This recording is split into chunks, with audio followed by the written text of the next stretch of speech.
and thank you so much for joining us for navigating through the stumbling blocks college transition for seniors. My name's Jen Zarco, and I'm joined by my awesome colleague, Amber. And today we're going to go through basic things that we think are very important for you to go over with your students, specifically your seniors. But as you help our students sophomore through junior year, it's also important to start instilling these things with them so that they are ready for their senior year. And we have our senior checklist here. This is just the topics that we're going to go over. So education selection, college applications and deadlines, test scores and documents, financial aid and scholarships, housing, student services and programs, student employment, and how to get involved. And some of the things that we'll go over in the checklist too, they might not be items that are completely related to TMCC. We're going to go over some that are also kind of really thinking about it in a broad scheme of going to college and how you can help your seniors. So some of the common stumbling blocks that you may see in the application, a lot of times people will use different names. So you need to make sure that the legal name is on there, what's with their social security card, things like that. Sometimes I've seen even birth certificate or social security cards not matching, things like that. Sometimes we run into that. For FAFSA purposes, everything needs to match. And also we always recommend, selecting a degree of some sort to be degree seeking if possible, because otherwise you're not eligible for financial aid. And then just date of birth, making sure that you put your right birthday. A lot of times students will do the application and they'll just put the date that it is. We all kind of just rush your application sometimes, and we've seen that happen. We do, of course, accept, high school transcripts. Sometimes they just get sent to us. Other times we have students who need to provide them to us, and also test scores.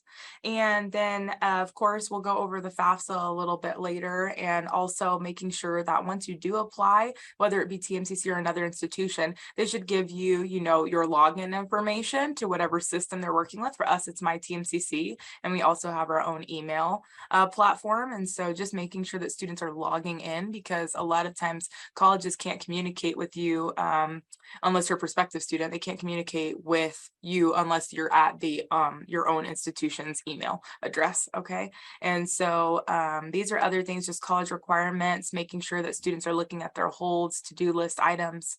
And I mentioned, making sure you're declaring a degree and not just being undeclared, just for financial aid purposes. And you can always change your degree. That's the thing we try to emphasize to students. I changed mine many times, and so you can definitely change it. Definitely, like Amber mentioned, students don't think that it's okay that they change their major or their course sequence or anything like that. They think that what they apply with is set in stone, and it's not. But also students don't know that they have options, educational pathway options. They don't have to go to the traditional university right after high school. They have options depending on what they want to do when they leave high school. So of course we do talk to them about their options, and I know you will too. So a traditional four-year college, which also doesn't mean they have to graduate in 4 years. That's the other misconception. They think they're on a strict deadline, and a lot of them do get discouraged because they may be there a little longer depending on placement, or maybe that's just not the setting for them and they get discouraged when they're not feeling motivated to go. A two-year college, so such as a community college, where they can earn associate degrees, and some colleges like ours, like TMCC, offer Bachelor of Applied Science degrees. Technical vocational certification programs. They might choose to go to the military, or they might choose to go straight into a career that doesn't need anything but maybe their high school diploma. Who knows? They might want to go into entrepreneurship. They might have their own little side business. Whatever it is that they want to do, we have options for them, and we give them a different perspective on how they can reach those goals. And then beyond that, beyond when we see them at TMCC, or maybe they go off to UNR, they can definitely go and attain a master's degree, or they want to get a PhD, or they want to go to a professional school or doctoral programs. So we definitely lay out these plans for the students, as do all of you. And so it's important to touch on all their options so that they know that they have them.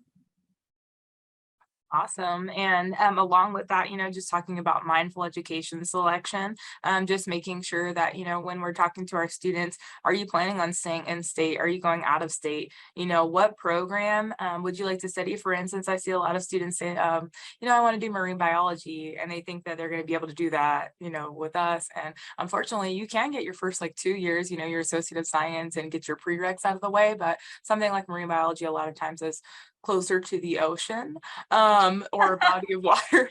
These are those moments where we have kind of like those conversations.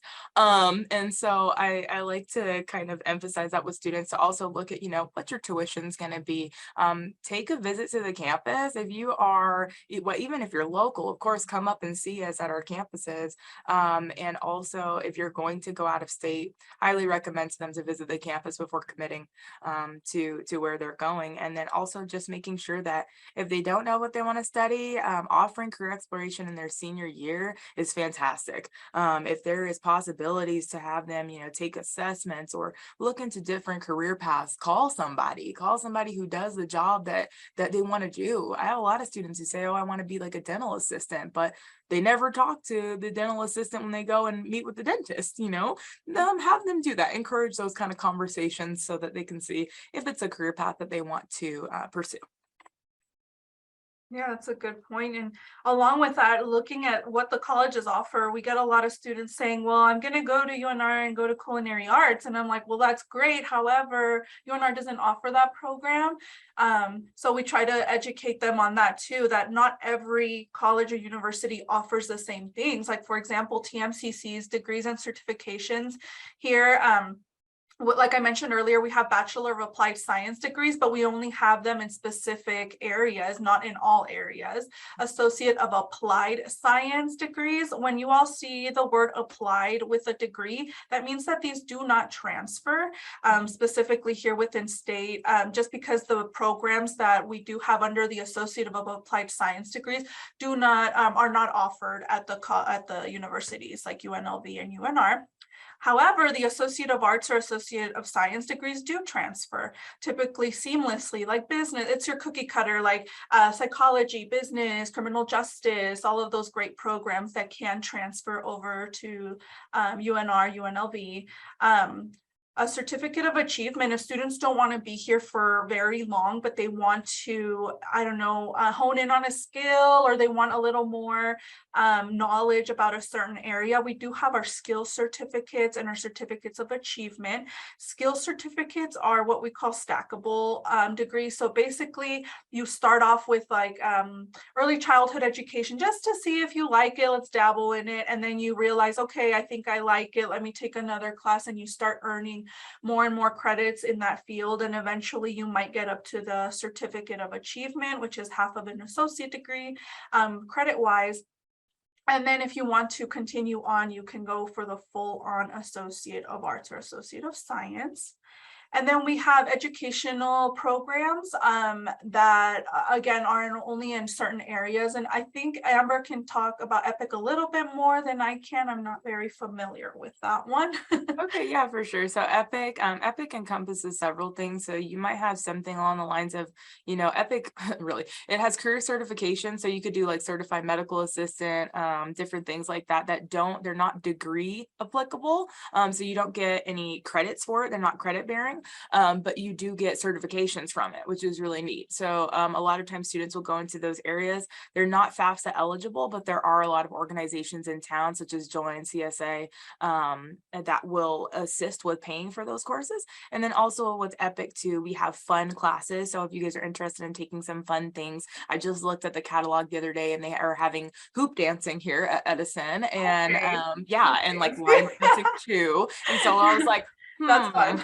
I think I might be signing up. So they have really fun classes. They even have classes dedicated to senior citizens, wanting to learn more about technology and such. And I don't know, it's neat. It encompasses a lot of different things for us. And so just look up EPIC on our website, and you can see all of the fun offerings that they have. And kind of like Jen talked about with the degrees explained, just showing that the AA and AS transfer to a 4-year associate of applied science, you're getting out into the career field usually. Certificate of achievement and skill certificate, you're accomplishing them within a shorter time frame, and that's kind of what's really the pull to some students. Our traditional students a lot of times are willing to invest a little bit more time just because they're younger, they're coming in, but a lot of our adult learners returning back end up wanting to do short certifications because they don't have all the time in the world. They're busy with their full lives already, and so yeah, right. And so we like to offer tons of things for those students as well. So yeah, and then we're just going to go on to college applications and deadlines, and then Jen. Yeah, so applying for admission, every single college or university is going to be a little different. Of course, most of them have transitioned to an online application. It might come with a fee up front, it may or may not. So those are things to let your students know that they should expect. So they should expect to fill out an application. They should expect that they may pay for an application fee. We're going to go over our application in general, but application requirements, sometimes colleges require a GPA, test scores, letters of recommendation. That's something else that we recommend that students know early on, like who would they ask for a letter of recommendation? A teacher, a past mentor, their counselor. They're going to come to all of you for help, of course, because you are the ones guiding them along the way. Some schools require test scores for placement, some of them for admission, depending on what their requirements are, and GPA. Like I said earlier, some might require an application fee upfront or delayed. Delayed meaning that they will only charge them that application fee if they end up attending the institution. Some may or may not have an application deadline. Some colleges have application deadlines, and some have a rolling application where you can apply at any point during the school year. And then the follow-up after application is what is very necessary for our students to look into. So they need to check their emails very regularly. And this is something that, I mean, we cannot emphasize enough, and they don't do it, and then they don't get the messages that we are trying to give them. Once they become college students, they will no longer get emails to their personal emails. They are given an email address by the institution, and because of FERPA, we do need to send them all sensitive information there, from admissions and records, from financial aid, from cashiers, from all departments like academic advisement. So the sooner that you let them know to be proactive about this and be responsible about checking their email, the better they will get at it. Some colleges and universities may or may not have an orientation. Some welcome groups of the students on campus all at once. Some of them have workshops. Some of them offer orientation online. Some type of orientation to let them know about the college, what to expect, what are the steps for each college, and basically like a welcome to the college. Some schools might require immunizations before students are able to enroll into courses. Some institutions will ask you to formally accept admissions, and if you don't get accepted into their college. You are just pending at that point. So it's important for students to know what they have to do in order to enroll. And then it's important for students to send final transcripts, because GPA might play a vital role in placement for these students, like we will learn in a little bit about TMCC. Awesome. So we just like to give the example of like steps to enroll in general for an institution. At TMCC, it's really simple. Like our steps to enroll are really simplified. And it's one, you apply for admission, and our application takes about 10 minutes at most. And then two is just to complete SOAR, and SOAR is our orientation, right? And that's usually done online at this point. We were having some more things in person, and I think that we'll probably transition more to in person in the future, but at this point, a lot still do it online. And then 3 is just to register and pay for classes. And so we really simplified our steps, but because we simplified our steps, we also created recommended steps for success. And so the recommended steps are to apply for financial aid and take a placement test if needed. Now, the reason we say recommended is because you don't have to apply for FAFSA, right? That is not something that we require you to do, but it is definitely something that is, it's not going to hurt you. It's going to help you, right? And even if it doesn't help you, at least you have one on file. And if you have any scholarships coming in, they'll be able to have a place to place that on your account. And then also a placement test. Like Jen mentioned, sometimes it's really good to be able to place you in a higher level, class if we can get you into one. Or it's just something where, it's not needed because whatever certification that you're getting doesn't require anything, or the math is embedded already. The English is embedded. We have some degrees that are like that. So it really kind of depends on what you're studying. And that's why we recommend all students meet with academic advisement when they can, because it's a great step to take as well. And Jen, the financial aid and scholarships. Yeah, definitely. So like Amber said, this only helps our students. Who wouldn't want to find out if they qualify for money to help them pay for their classes? One of the things that we get asked very often is how much does it cost to go to TMCC, for instance, or college in general? Because of course, when I ask students, what worries you the most about college? Like 9 out of 10 of them will tell me that it's how am I going to pay for it, right? So, and understandably, we really advocate for community colleges because they're cost effective, and it's a great stepping stone and a bridge to welcome them to college. It's a smaller setting, smaller class sizes, and of course, like I mentioned, more cost effective. So we did on average here for all of you, average tuition and fees for full-time students at TMCC, this is annually, $3,078 versus in-state colleges that are with fees and tuition, everything added, about $10,000 per year. And the types of aid that you can get for like when you apply for the FAFSA, or when you're looking at I don't know, just different avenues for being able to pay for college. Financial aid really does determine a lot of that. And so what that will do, a lot of times people think of financial aid or applying for FAFSA as like, oh, I'm just seeing if I qualify for the Pell Grant. Right. But that's what like kind of the it's a misconception for sure. Because when you apply for the FAFSA, you're also opening yourself up to state grants, and state grants have different varying criteria for it. And so you're opening yourself up to grants, work study potentially, right? So being able to work on campus, and it helps to get hired because your employer doesn't have to pay as much to be able to have you as an employee, which is wonderful. And then also loans. And so people don't realize that too. Like you need to fill this out so that you can qualify for different loans too. And so it's really it's imperative that you fill out the FAFSA. A lot of institutions too will use this. I mentioned scholarships, right? Like if you get a scholarship, they need somewhere to post that.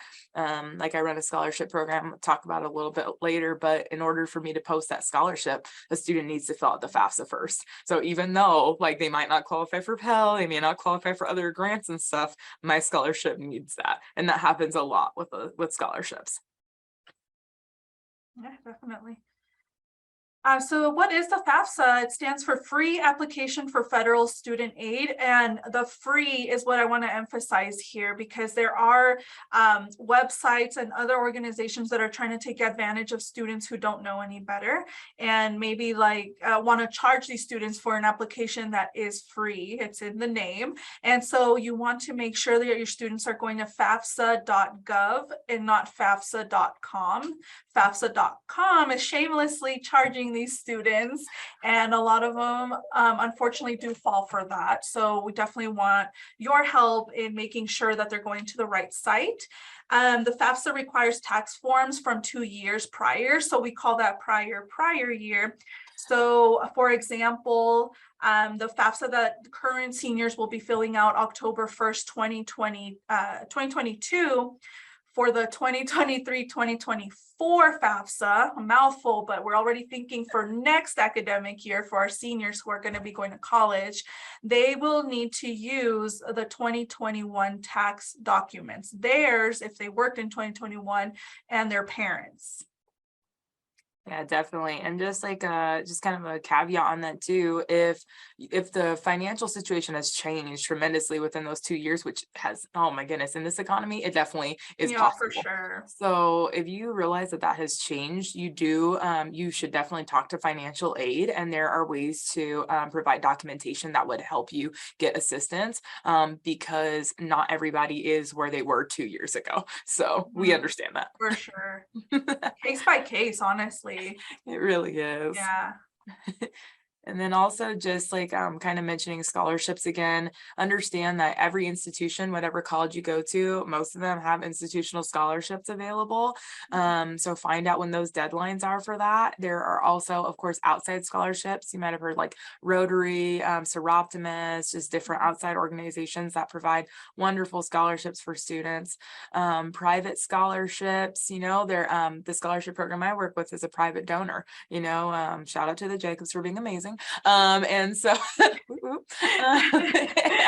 And also academic scholarships, of course, there's students who will go on academic, athletic, need-based, employer scholarships. That's one that people actually miss a lot, is the employer scholarships. I remember Jen and I, you guys, it's gonna age us, but we Way both worked at back. Mervyn's, right? Way back, we worked at Mervyn's. For those of you not familiar, it's a retail store. And at Mervyn's, they offered, employee scholarships, right? And I remember nobody knew about it. And I ended up applying, and I was the only applicant at one point, and I just got $3,000 just because I was the only one who applied. Because you knew about it.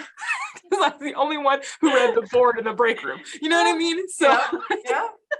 so encourage students, because a lot of times they can get it paid for, and apprenticeships too. A lot of times they can get it paid for through apprenticeships as well. Mhm. A lot of them like that I talked to don't apply for their high school scholarship. Every high school has like the Reno High Yeah. Scholarship, Spanish Springs High School. I'm like, why didn't you apply for that?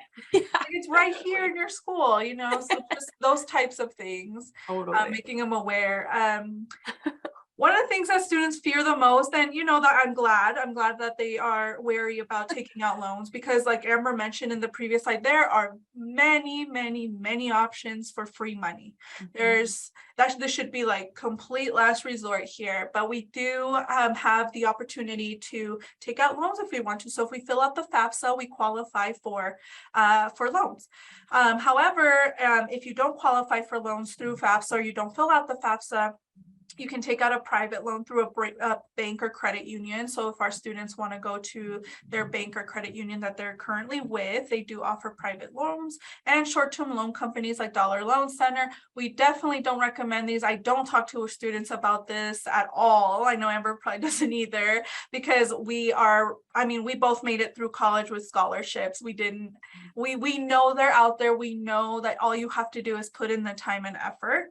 However, these are just options that you can talk to with each student. And then through when filling out the FAFSA, if they don't qualify for a Pell Grant, they more than likely will get offered loans, and they will get offered a subsidized or unsubsidized loan. And the difference is that a subsidized loan you don't accrue interest on, and then the unsubsidized accrues interest. And typically you start paying that while you're still in school. It just depends on the lender.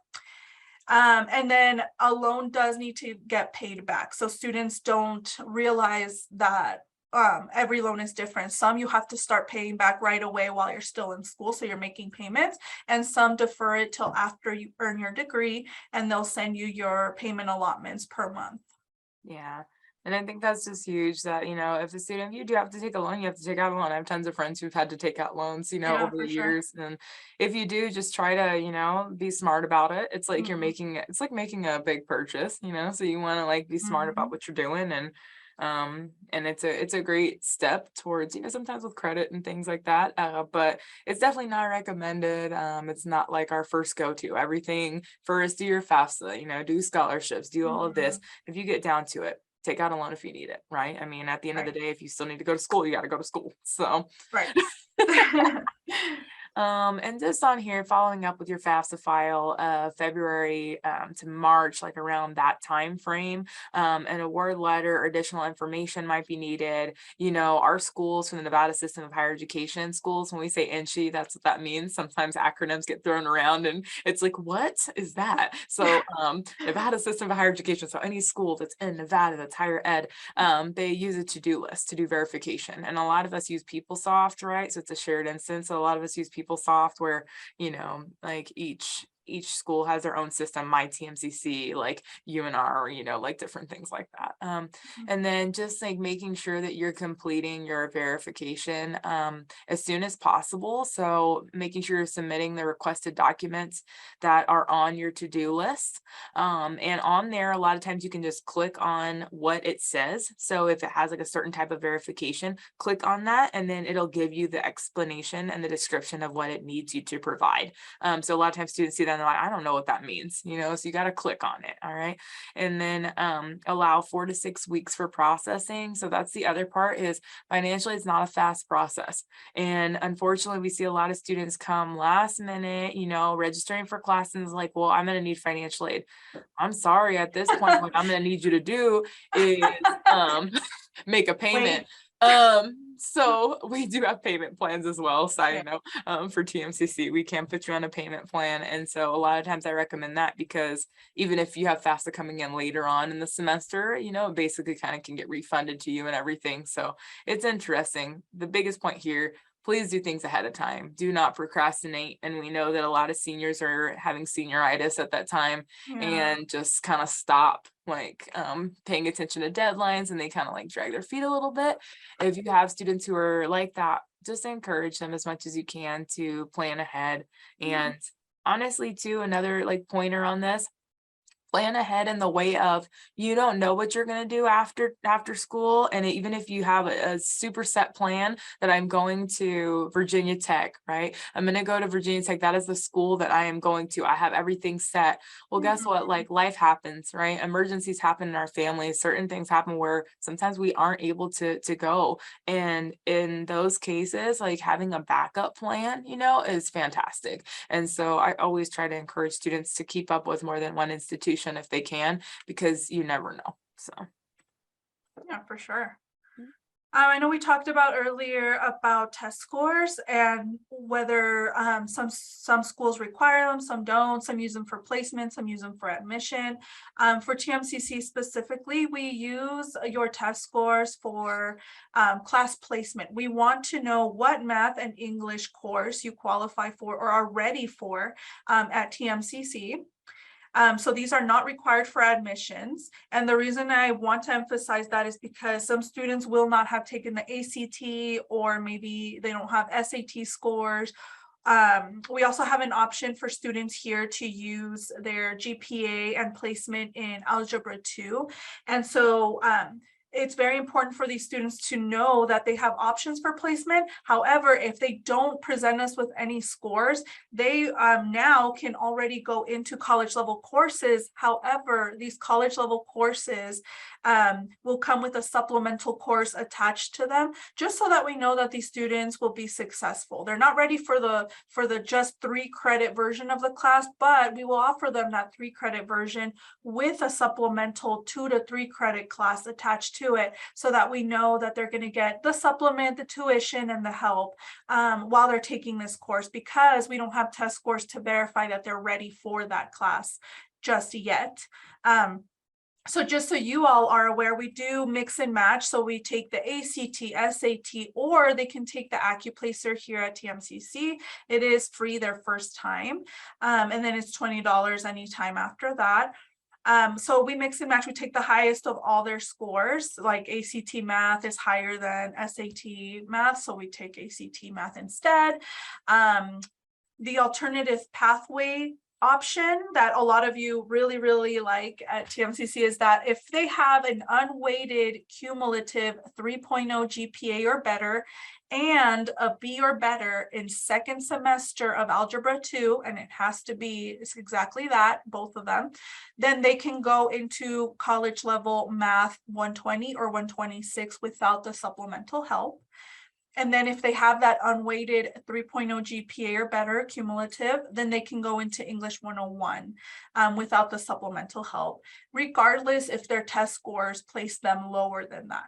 So they can use any of these options. And this, of course, at TMCC is again to help them place into English and math. Great. All right, and then just kind of a reminder with FERPA for us. So just like FERPA is the Family Educational Rights and Privacy Act. And the reason we bring up FERPA is because a lot of times when working with, so for instance, if we're working with you as our counselors and career techs or community members, you know, we can't release a lot of information just because we are guided by FERPA. And so we need to make sure that we're in line with all of that and not releasing any sensitive information. The other thing we want to bring up here is that in order for us to speak to a parent about a student's account, and I mean, it can be something as simple as, you know, how many classes is my son taking, you know, this semester? And I can't tell you that.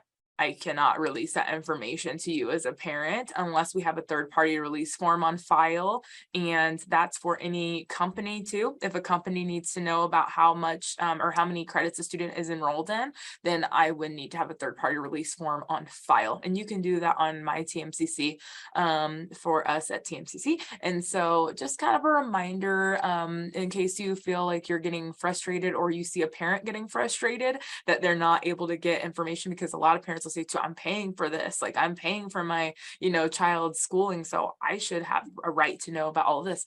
I'm sorry, but we just can't release that information. So just throwing it out there because I know it can be frustrating. And even with dual credit students, just another caveat, if they are coming with us, we understand that they're under 18, but we still cannot release that information to you. Okay, so that also can get a little bit, we've seen heated moments. So yeah. Just a little.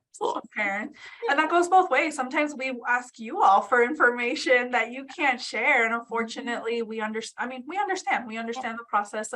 I know that we're trying to do the right thing and help our students, but we understand FERPA and we understand that there's certain things that can't be shared. So absolutely. And then just moving on to housing, which TMCC, you know, just throwing it out there, we don't have on-campus living. That's why we actually put on campus at the bottom for us on this one, because we don't have that. So Jen, if you want to talk about it. Yeah, and that's actually, Amber, something that we get asked about a lot, right? Does TMCC have dorms, or do you guys have your own like apartments or anything like that? And we're fortunate enough that we are located about 5 minutes away from UNR, where there's a lot of apartments around us and a lot of homes being rented by UNR students, where TMCC students do go and live with them and share rent or share a place to stay. So I think that's pretty cool. We do let students know about that, but we do not have apartments and we don't have housing. However, we do get asked about you know, like UNR's dorms and stuff like that. So we try to guide students to the website, or maybe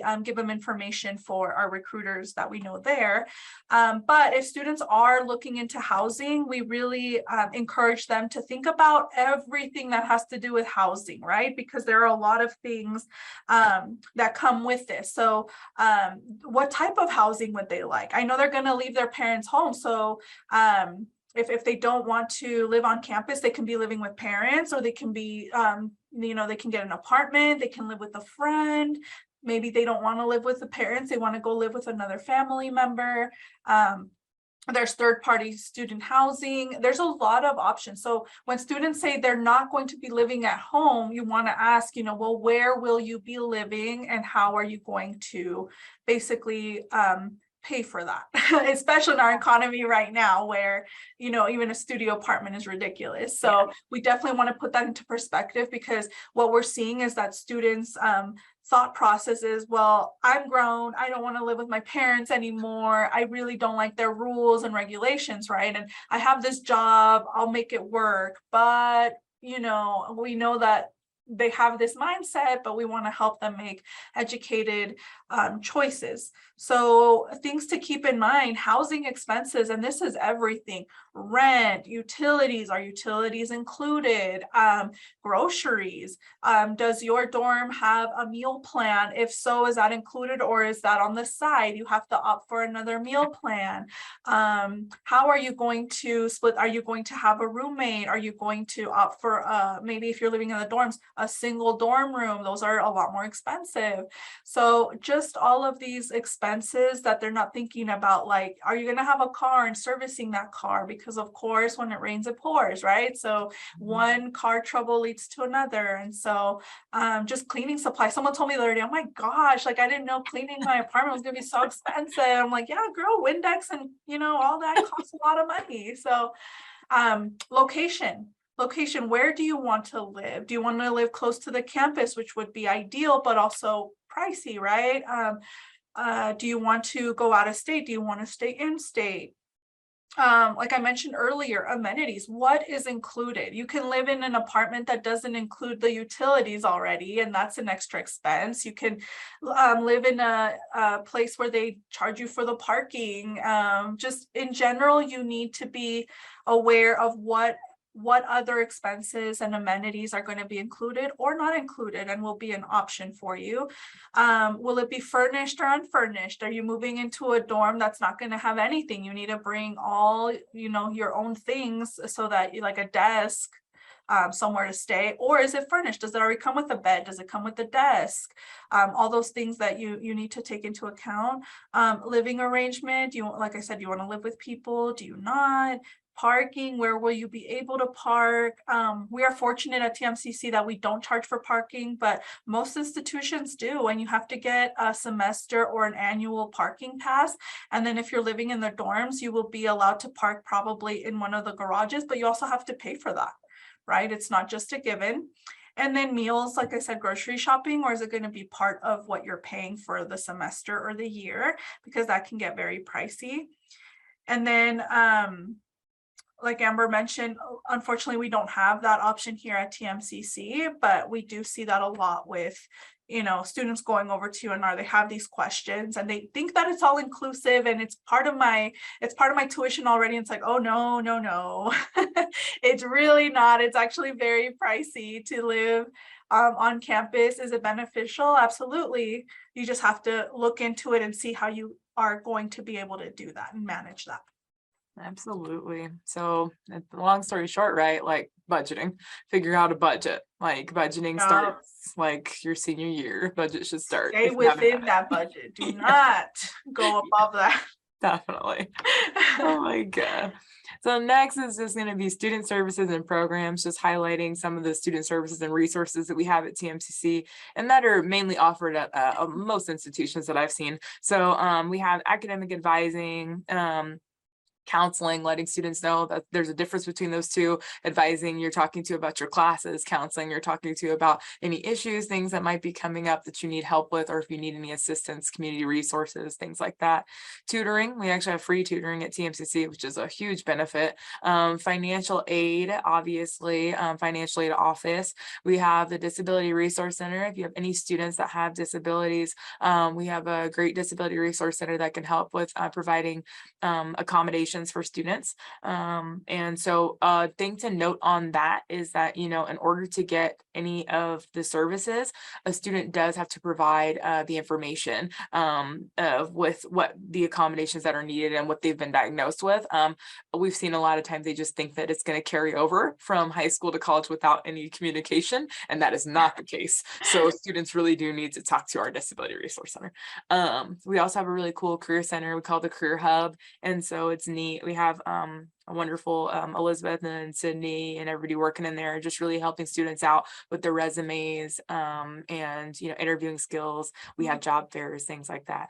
Student Government Association is also amazing. If students want to get involved, you know, SGA is the way to go for us. They put on really neat little, you know, events and stuff for students on campus. We are having Welcome Back Week right now, right? So they're having donuts, and sometimes I'll like the service dogs come out and just like, you know, so you can pet them, and like, you know, stress dogs things like that. So it's really nice. SG does a lot of cool things. The student center, obviously, just like a place to go, and the library, dining, do we have dining? We have a cafe for us, but other places have a lot of dining. I know when I went to UNR, I would like eat everywhere. So that was, yeah, so I really like that. Bookstore, which is, of course, is the bookstore on campus. Do you have to buy your books separately? Each institution's different. And then also gym, so at TMCC, we did get a renovated gym. I know UNR has a really great renovated gym as well. So just those things to keep in mind, for services and resources. And I remember too, adding on to the gym thing, like at UNR, it was cool because they had, intramural sports and everything too, that you could participate in. And then like at TMCC, we have really cool like PE classes that you might want to do too. So just look at your schools and see what kind of things they have to help you stay involved, basically. And yeah, and then dual credit. Do you want to cover that one? Yeah, definitely. I know many of you are familiar with dual credit as you've been helping your students take dual credit classes, probably starting their freshman or sophomore year. But this is a great way for students to start getting college credit while they're still in high school. And as you know, these credits can replace their high school requirements for graduation. So one English class here at TMCC gives them a full credit of English in high school, and so on. The list is very, very long of the options that we have for dual credit here. There's hundreds of classes. It just depends what the district will take as the high school equivalent for students to be able to take dual credit classes.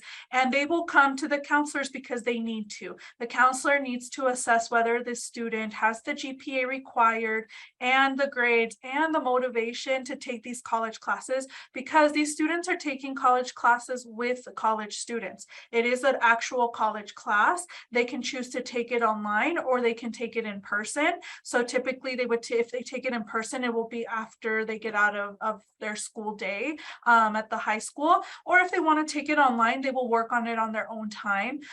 Some of the most popular classes that we have taken are English and math, of course, because it gives them a full credit for the school year, but also they take psychology, they take sociology, history, PE. PE is pretty cool here because we have many options: kickboxing, yoga. We have a really nice fitness facility that just opened a couple years ago, so students take advantage of that. But you guys have the permission to enroll forms that you help these students apply or fill out and sign and send in, and our dual credit office takes care of enrolling the students if they meet the requirements and they have the test scores to get into the classes. If they require a certain GP or grade or test score to get into the classes. So this is a great way for students to start earning college credit while they're still in high school and get a feel for college before they leave the high school. Awesome. Oh, well, my favorite program ever. So our Success First program here at TMCC is going on for about our 14th year. And it's a program that has a summer bridge component to it. So basically it's a first year experience program starting in the summer after the student graduates from high school. And why it's beneficial is because we offer students the opportunity to take 2 free college courses for 6 weeks. And then they get a break for about 2 weeks and start their regular semester, their freshman year at TMCC. And this is a great opportunity because not only do they get the free courses, everything's paid for: their textbooks, their supplies. They get embedded tutoring in these courses because we want them to be successful in those 6 weeks and beyond. We want them to meet tutors so they keep going to the tutoring and learning center. But they also get a scholarship with this program.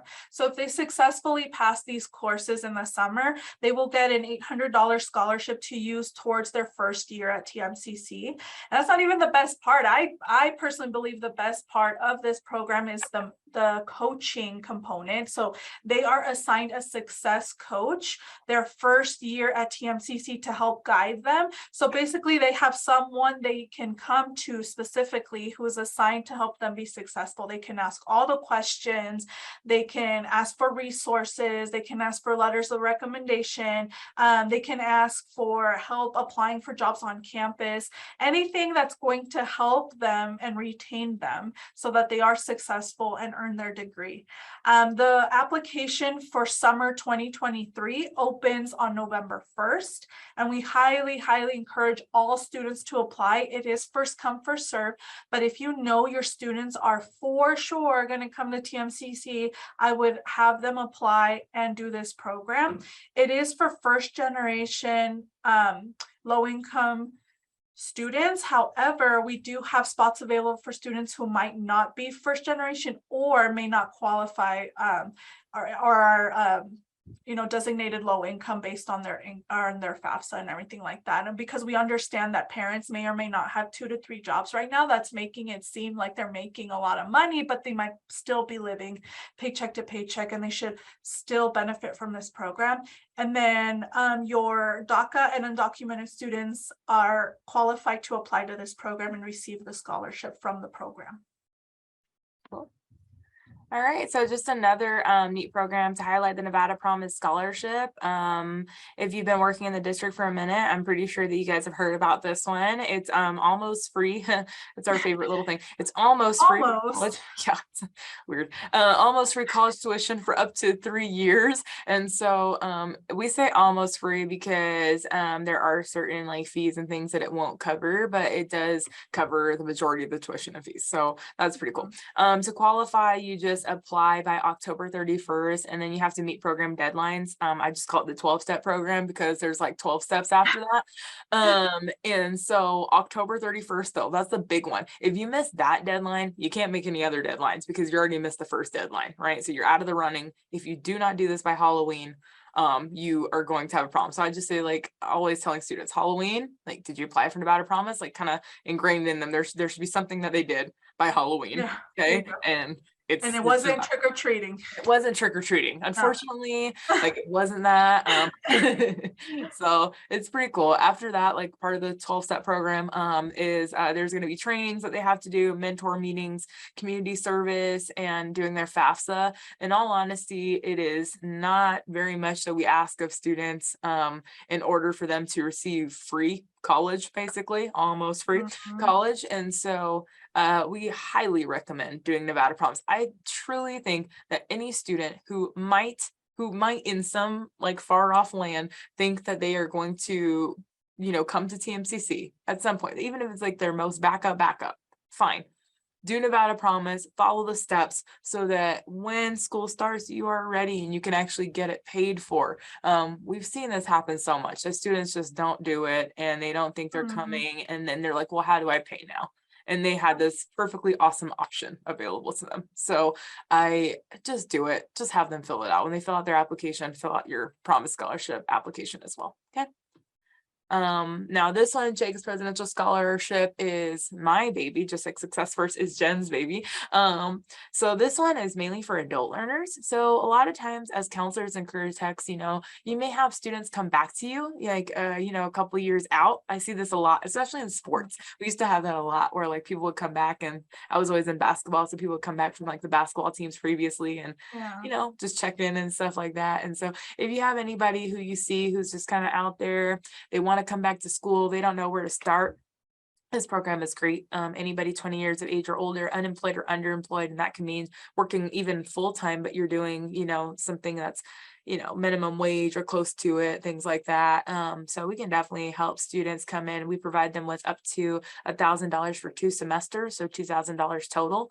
And it helps support, a certificate of achievement, skill cert, even if they're going for an associate's, but they can get something along the way as a certification, we can support them as well.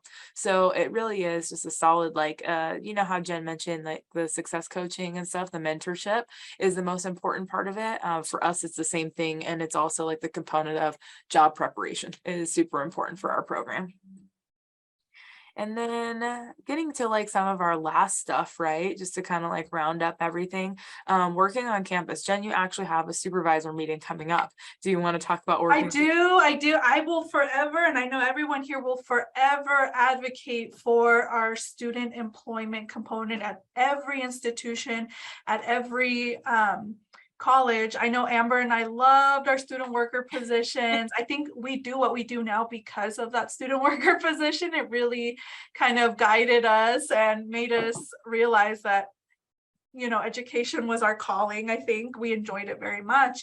The benefits of working on campus, and we tell students all the time, when you are filling out the FAFSA, mark off that you do want to be considered for work study, because even if you don't get work study money, you can work on campus. There are some departments that can afford to pay our students regular wages without the help of work study. But the benefits, your work schedule is flexible. We will never put you on the schedule during a time when you're in class, or when you let us know that you're not available because you need to study or anything like that.